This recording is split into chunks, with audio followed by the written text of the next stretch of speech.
السلام علیکم۔ آپ دیکھ رہے ہیں کے M B T V International. ناظرین، آج ہم آپ کے پاس ایک نئی خبر لے کر آئے ہیں جو آپ سن کر بہت ہی حیران ہوں گے اور سوچیں گے کہ پاکستان میں ایسے بھی لوگ رہتے ہیں۔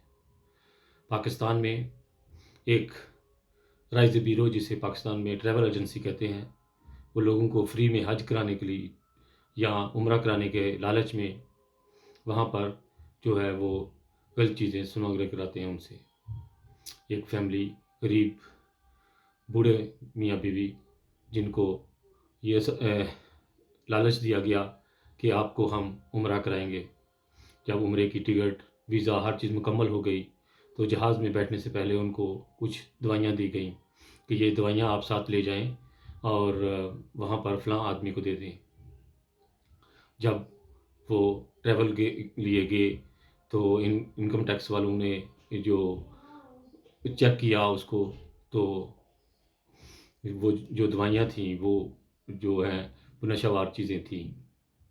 اس فیملی کو پکڑ لیا گیا آنے کے ٹائم، اور پھر ان کو جو ہے ہراساں کیا گیا۔ وہ کہتے ہیں کہ ہمیں بنا کپڑوں کے جو ہے جیل میں بند رکھا اور کڑیاں پہنا دی گئیں، اور اتنے وہ میاں بیوی پریشان تھے کہ اب پاکستان کے جو وزیر تعلیم ہیں، جو پاکستان کے محسن نقوی صاحب، جو انہوں نے ان کی جان چھڑوائی ہے پاکستان میں۔ یعنی اس طرح کے برے لوگ بھی ہمارے ملک میں رہتے ہیں کہ اللہ تعالیٰ ان سے ہمیں بچا کے رکھے کہ وہ اتنے نیک کام کے لیے ان کو لالچ دے کر پھر ان سے یہ غلط کام کروایا گیا۔